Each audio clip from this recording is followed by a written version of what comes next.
La vie d'un footballeur peut être remplie de péripéties. Ils mènent une vie aisée. Ils ont probablement réalisé le rêve d'un millier de personnes, mais la plupart des footballeurs les plus connus ont vécu un passé difficile et des expériences uniques qui ont contribué à faire d'eux des footballeurs incroyables sur le terrain. Dans cette vidéo, nous allons vous parler d'histoires inédites dont vos joueurs de football favoris préfèrent ne pas parler. Quelle histoire vous surprend le plus? Faites-le nous savoir dans les commentaires. Une seconde, vous êtes dans une voiture roulant à 160 l'heure. Puis la seconde suivante, voici les histoires inédites du football. Au moment où Zlatan a eu 19 ans, il était l'un des joueurs les plus recherchés de Suède. Laissez-moi vous expliquer. En grandissant, Zlatan ne connaissait personne. Sa mère était incarcérée et son père était un alcoolique qui pouvait à peine se nourrir. Donc Zlatan a grandi affamé et désespéré pour de l'argent, l'acceptation et faire un chemin vers l'extérieur. Et il s'est fait la promesse que, s'il voyait la lumière au bout du tunnel, il ne lâcherait jamais l'accélérateur. Mais cette promesse a conduit à l'une des nuits les plus sauvages de sa vie. Dès son adolescence, Zlatan s'est fixé deux objectifs: devenir un joueur de football professionnel et conduire une voiture cool. Mais jouer dans des clubs de football de jeunes et lutter pour se faire un nom ne suffisait pas. Il avait besoin d'argent. Alors en public, il a commencé à travailler sur le quai de son quartier, mais en coulisses, il menait une double vie, et juste pour pouvoir manger. Il a commencé à commettre des crimes, à voler des vélos et à voler à l'étalage. Mais une fois qu'il a goûté pour la première fois à l'argent et à l'adrénaline qui va avec, c'est devenu une addiction. Sa carrière de footballeur a donc commencé à se dégrader au fur et à mesure que son amour pour le jeu diminuait. Mais sa vie de criminel lui a permis de survivre assez longtemps pour accomplir un de ses objectifs. Il a acheté une Porsche Turbo. Au moment où il l'a acheté, c'est devenu sa plus grosse erreur. Zlatan a dit « Je conduisais vite parce que j'aimais l'adrénaline et soudain, la police m'a pris en chasse. Alors je vous le demande maintenant. Pensez-vous que je me suis arrêté ou pas? Je ne me suis pas arrêté. J'ai conduit jusqu'à ce que je trouve un tunnel sous l'autoroute et j'ai attendu là. Et ils ont continué. » Le cœur de Zlatan battait à tout rompre, car il avait réussi à s'échapper. Mais ensuite, la nuit, quand il s'est allongé dans son lit, sa vie entière a défilé devant ses yeux. Et Zlatan était effrayé, parce que ce sentiment d'adrénaline était quelque chose qu'il ne pouvait jamais abandonner.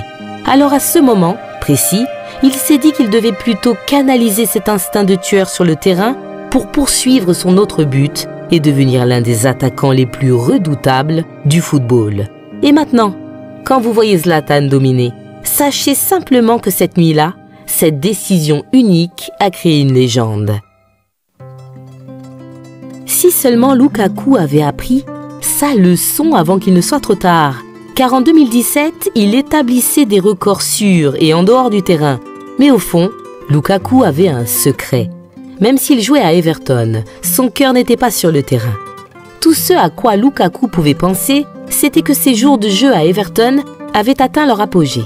Et aussi, il pensait à un texto d'un pote. Lukaku a réfléchi longuement et il a décidé qu'il était temps de changer. Le 1er juillet, Lukaku a donc risqué sa carrière, demandé un transfert et planifié des vacances. Car quel meilleur endroit pour réfléchir et se défouler que l'État américain le plus festif?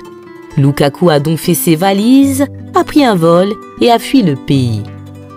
Lukaku et Pogba ont donc atterri à Beverly Hills, ont loué un manoir que l'on ne voit que dans les films et ont attendu avec impatience le transfert de Lukaku. Jusqu'à ce que ce soit officiel. Lukaku et Pogba étaient coéquipiers. Et nous connaissons tous ces gars-là. Ils n'allaient pas s'arrêter là. Ils devaient fêter ça. C'est donc à ce moment précis que les choses se sont emballées. Oh oui, les choses sont vraiment devenues si folles. Les voisins auraient pu supporter la musique, mais quand ils ont levé les yeux et ont vu des motos s'envoler dans les airs, ça a été la goutte d'eau qui a fait déborder le vase. Ils ont appelé les flics, encore et encore, jusqu'à la 6e fois. Et puis, ils ont débarqué. Si vous savez quelque chose sur la police de LA, c'est que quand la fête devient excessive, ils ont zéro tolérance. Donc, juste quand ils sont arrivés, Lukaku a été arrêté. Mais il est chanceux, car ces millions ne lui ont pas seulement acheté un manoir, mais aussi des avocats. Lukaku n'a payé qu'une amende, mais ce que Sergio Ramos a fait a failli lui coûter la vie. Vous voyez, Ramos a toujours été un garçon fou et indomptable. Et en grandissant à Séville, Ramos voulait tout risquer pour les sensations fortes. Mais ses parents craignaient qu'un jour, ils entendent parler d'un accident dévastateur. Ils ont donc obligé le frère aîné de Ramos à intervenir et à le convaincre d'essayer le football, en le plaçant dans un club de jeunes. Mais pour Ramos, pratiquer un tel sport, ce n'était jamais assez. Il s'épanouissait et pourtant il avait l'impression que ce sport manquait du danger qu'il recherchait. Alors, même si ses parents du club lui ont interdit de faire de la moto, il a choisi de vivre dans l'insouciance et de le faire en cachette. C'est devenu une addiction, car chaque fois qu'il tenait le guidon, il se sentait invincible, jusqu'à ce qu'une erreur lui fasse payer le prix ultime. Ramos a dit « On m'avait interdit de faire de la moto depuis que je suis arrivé au club. Puis j'ai eu un terrible accident avec mon beau-frère Carlos, et j'ai dû dire la vérité à Séville. C'était inévitable. Un an après, et c'était toujours aussi dur pour lui, il ne pouvait pas marcher. Il a dit « J'aurais pu boiter à vie. J'ai passé un an de convalescence avec des douleurs terribles.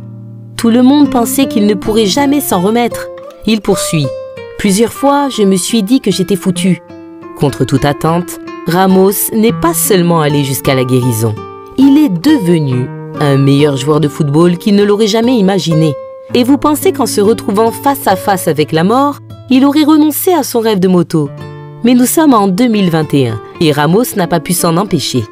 Espérons qu'il ne finira pas aux urgences, encore une fois. Comme la fois où un joueur de football était un jour en bonne santé, le lendemain mourant. Et les médecins n'avaient aucune explication. Parce qu'en 2020, Virgil van Dijk n'était pas encore le joueur de football qu'il voulait être. Mais le problème était que son temps était compté. La famille de Van Dijk avait des difficultés financières, alors il travaillait comme plongeur à temps partiel pour aider à mettre de la nourriture sur la table. Et c'est là qu'il a été forcé de prendre la décision la plus difficile de sa vie, parce que les choses au restaurant devenaient agitées. Le manager de Van Dijk lui a posé un ultimatum. C'était soit son travail, soit ses rêves. Mais Van Dijk savait qu'il ne pourrait jamais vivre avec lui-même s'il n'essayait pas de réaliser son rêve. Alors c'était une évidence. Il a accroché son tablier pour la dernière fois et a tout risqué. Et heureusement qu'il l'a fait, car cette année-là, il a changé de position et a commencé à dominer le football. Finalement, il a reçu l'offre de sa vie, être transféré dans un club pro-néerlandais et invité à jouer pour l'équipe nationale néerlandaise.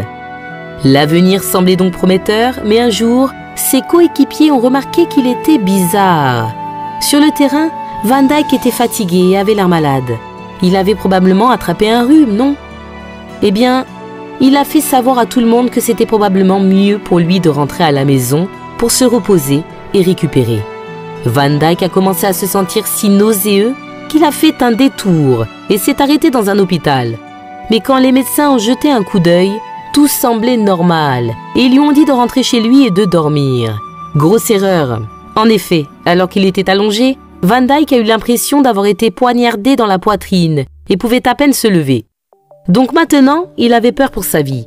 Mais heureusement, c'est à ce moment-là que sa mère est venue le voir. Et quand elle est entrée, il se battait pour survivre. Donc elle n'avait pas le choix que d'appeler les urgences. Lorsque les médecins ont vu l'état de Van Dijk, ils l'ont immédiatement emmené aux urgences, car il était en train de s'éteindre. Il était hébété, confus, et alors qu'il pouvait à peine voir ou même parler, les médecins lui ont fait signer un testament et ont dit à sa mère d'espérer le meilleur, mais de se préparer au pire, parce qu'il était temps de mettre fin à sa misère. Quand ils l'ont examiné, ils ont découvert que son appendice avait éclaté, que son estomac était enflammé et que ses reins étaient infectés. Il était littéralement en train de mourir et si c'était quelqu'un d'autre, l'histoire se serait arrêtée là. Mais Van Dijk est différent. Quelques heures plus tard, il s'est réveillé et tout lui semblait être un rêve. Mais les médecins sont arrivés et lui ont fait savoir qu'il était à quelques secondes de la mort et qu'il lui avait sauvé la vie. Van Dijk n'a pas pris cette leçon pour acquise car tout peut arriver à tout moment. Que pensez-vous de ces histoires inédites sur les footballeurs les plus célèbres? Si vous avez été surpris par l'une des informations de cette vidéo, N'hésitez pas à nous dire laquelle en commentaire. Votre footballeur préféré a-t-il été cité dans cette vidéo? Connaissez-vous une histoire qu'a vécu un autre footballeur et qui n'a pas été vue dans cette vidéo? Partagez-la avec nous dans les commentaires. Et c'est tout pour aujourd'hui. Si vous avez aimé la vidéo, n'oubliez pas de la liker et de la partager avec vos amis. Et si vous êtes nouveau sur la chaîne, de vous abonner et d'activer la notification. Merci et à bientôt.